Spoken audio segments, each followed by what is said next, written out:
नमस्कार, स्वागत है आपका इंडिया न्यूज बिजनेस पर। आइए नजर डालते हैं आज की टॉप खबरों की ओर। अगर आज आप सोना या चांदी खरीदने की सोच रहे हैं तो आपको बता दें कि आज सोने और चांदी के दामों में हल्की सी तेजी देखी गई है, जिसके बाद आज MCX पर सोने का भाव 56,870 रुपए प्रति औंस पर ट्रेड कर रहा है। वहीं चांदी की कीमत भी 67,300 रुपए के पार पहुंच गई है। वहीं इंटरनेशनल मार्केट की बात करें तो इंटरनेशनल स्पॉट मार्केट में सोने और चांदी की कीमतों में मजबूती है।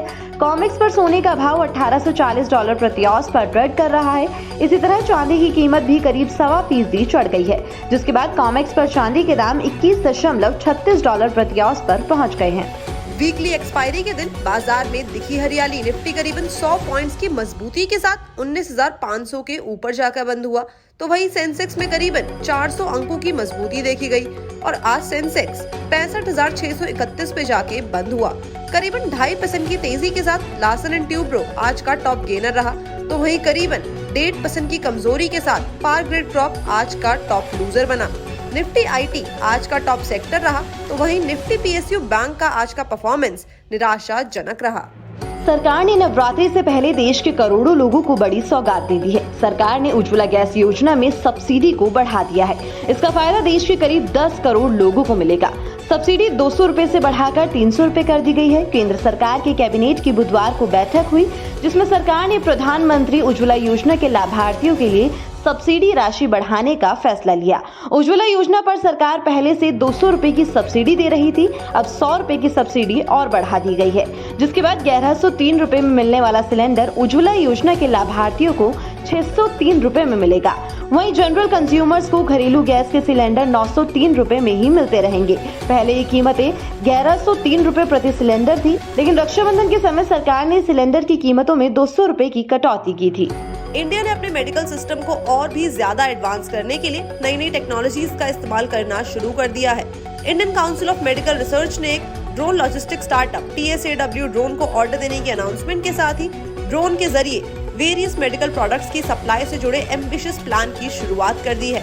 ICMR के प्रोजेक्ट के तहत तेलंगाना, कर्नाटका और हिमाचल प्रदेश में हेल्थ केयर सेंटर्स को मदद देने के लिए 6 महीने तक रेगुलर डिलीवरी करनी होगी। इस डिलीवरी के चलते डिस्ट्रीब्यूशन सेंटर और प्राइमरी हेल्थ सेंटर के साथ साथ कई लोकेशंस जोड़े जाएंगे। TB और डायग्नोस्टिक सैंपल्स भेजने की सर्विसेज भी शुरू होगी।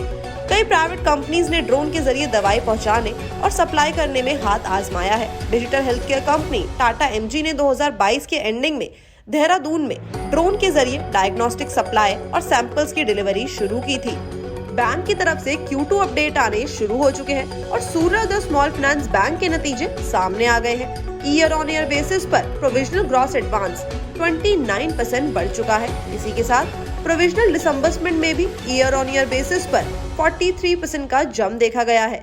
इसके अलावा अगर टोटल डिपॉजिट देखा जाए तो उसमें भी 52% की बढ़त देखी गई है, अब जिसके बाद शेयर में करीबन 6% की बढ़त देखने को मिल रही है। सोशल मीडिया पर क्रिकेट वर्ल्ड कप 2023 की ट्रॉफी की वीडियो खूब वायरल हो रही है। गोल्ड और सिल्वर कलर में दिख रही इस ट्रॉफी को लोग काफी पसंद कर रहे हैं। इस ट्रॉफी का डिजाइन सिंपल लेकिन एलिगेंट है। तो क्या आप जानते हैं कि इस ट्रॉफी की कीमत क्या है? आपको बता दें कि क्रिकेट वर्ल्ड कप ट्रॉफी चांदी और सोने से बनी होती है। ट्रॉफी में जो बॉल गोल्ड कलर में दिख रही होती है वो सोने की बनी होती है और 3 स्तंभ चांदी से बनाए गए होते हैं। ICC cricket world cup trophy न केवल क्रिकेट की एक्सीलेंस का प्रतीक है, बल्कि अब तक की सबसे महंगी खेल ट्रॉफियों की लिस्ट में भी शामिल है। इस वर्ल्ड कप ट्रॉफी की अनुमानित कीमत $30,000 है, यानी कि लगभग 24,76,650 रुपए। इसके वजन की बात करें तो विकिपीडिया के अनुसार इसका अनुमानित वजन 11.0567 किलोग्राम है। बता दें कि इस बार यानी वर्ल्ड कप 2023 का आयोजन इंडिया में किया जा रहा है। इंडिया के सर्विस सेक्टर में मजबूत मांग के चलते सर्विस PMI सितंबर में 13 साल के हाईएस्ट लेवल पर पहुंच चुका है। वहीं ओवरऑल बिजनेस में सुधार के कारण जॉब्स भी बढ़ रही है। सीजनल फॉर्म से adjusted S&P global India service PMI business activity index अगस्त के 60.1 से बढ़कर सितंबर में 61 पर पहुंच गया है। नए नंबर्स के अकॉर्डिंग इंडियन सर्विस प्रोवाइडर के साथ न्यू बिजनेसेस में सस्टेनेबल इंक्रीज हुआ है, जो जून 2010 के बाद से दूसरी सबसे तेज ग्रोथ है। सर्वे में हिस्सा लेने वाले लोगों ने आने वाले सालों में हेल्दी मार्केट डायनामिक्स बने रहने और ह्यूज डिमांड का अनुमान लगाया है। इस बीच S&P global India composite PMI output index सितंबर में बढ़कर 61 पर पहुंच चुका है, जो कि अगस्त में 60.9 पर था। हाल ही में हीरो ने 29 अगस्त को अपनी आइकॉनिक बाइक हीरो करिश्मा XMR को लॉन्च किया था और उसी दिन से बुकिंग्स विंडो भी ओपन कर दी थी, जिसके बाद लोगों ने इसे खूब पसंद किया और कंपनी ने जानकारी दी कि अब तक हीरो करिश्मा XMR को 13,688 बुकिंग्स मिल चुकी है।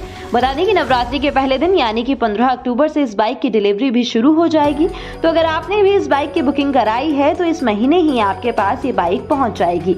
इसके अलावा जो लोग बुकिंग्स करने से रह गए हैं उनके लिए कंपनी एक बार फिर बुकिंग शुरू करेगी। बता दें कि लॉन्च के समय कंपनी ने इस बाइक की शुरुआती एक्स शोरूम कीमत 1.72 लाख रुपए तय की थी, लेकिन बाद में कंपनी ने बाइक की कीमत में इजाफा किया और अब बाइक की शुरुआती एक्स शोरूम कीमत 1.79 लाख रुपए है।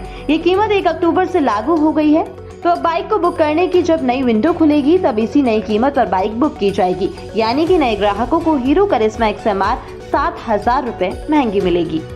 लिकर कंपनीज के लिए खुशखबरी सामने आई है। अब ये बात तो हम जानते ही हैं कि goods and services tax council की 52वीं बैठक चल रही है। डिस्कशन लगातार जारी है और इस बार मीटिंग में GST में क्या रेट बदलाव होंगे, इसके ऊपर लगातार चर्चाएं बनी हुई है।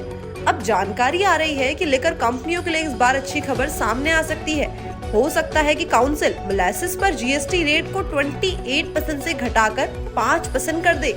काउंसिल एक्स्ट्रा न्यूट्रल अल्कोहल पर लगने वाले टैक्स पर सफाई भी दे सकती है। अब अगर GST को कम करा जाता है तो लिकर के ओवरऑल कॉस्ट को इम्पैक्ट होगा और ऐसे में हो सकता है कि लिकर रेट में हमें अच्छा खासा डिस्काउंट देखने को मिले। सर्दियों की आहट के साथ ही देश की राजधानी दिल्ली में प्रदूषण की भी शुरुआत हो गई है, लेकिन इसको लेकर सरकार ने भी कमर कस ली है।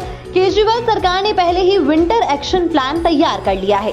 दिल्ली में वाहनों, धूल, इंडस्ट्री और पराली जलने से होने वाले पॉल्यूशन को कम करने के लिए और एक्शन प्लान लागू करने के मकसद से ग्रीन वॉर रूम तैयार कर लिया गया है, जो 24/7 काम करेगा। पर्यावरण मंत्री गोपाल राय का कहना है कि जनता से मुहिम को जोड़ने के लिए दिल्ली सरकार ने green Delhi app mobile app download करने की भी अपील की है। इस ऐप से लोग दिल्ली के किसी भी कोने से फोटो क्लिक करके पॉल्यूशन की शिकायत कर सकते हैं। ये शिकायत वॉर रूम में आएगी और वॉर रूम में 28 विभागों को शिकायत भेजी जाएगी। वॉर रूम के लिए हर विभाग में एक नोडल अधिकारी नियुक्त किया गया है, जो पॉल्यूशन से जुड़ी शिकायत के निपटारे के लिए काम करेगा। लेकिन कई कोशिशों के बाद भी अक्टूबर की शुरुआत से ही प्रदूषण बढ़ता नजर आने लगा है।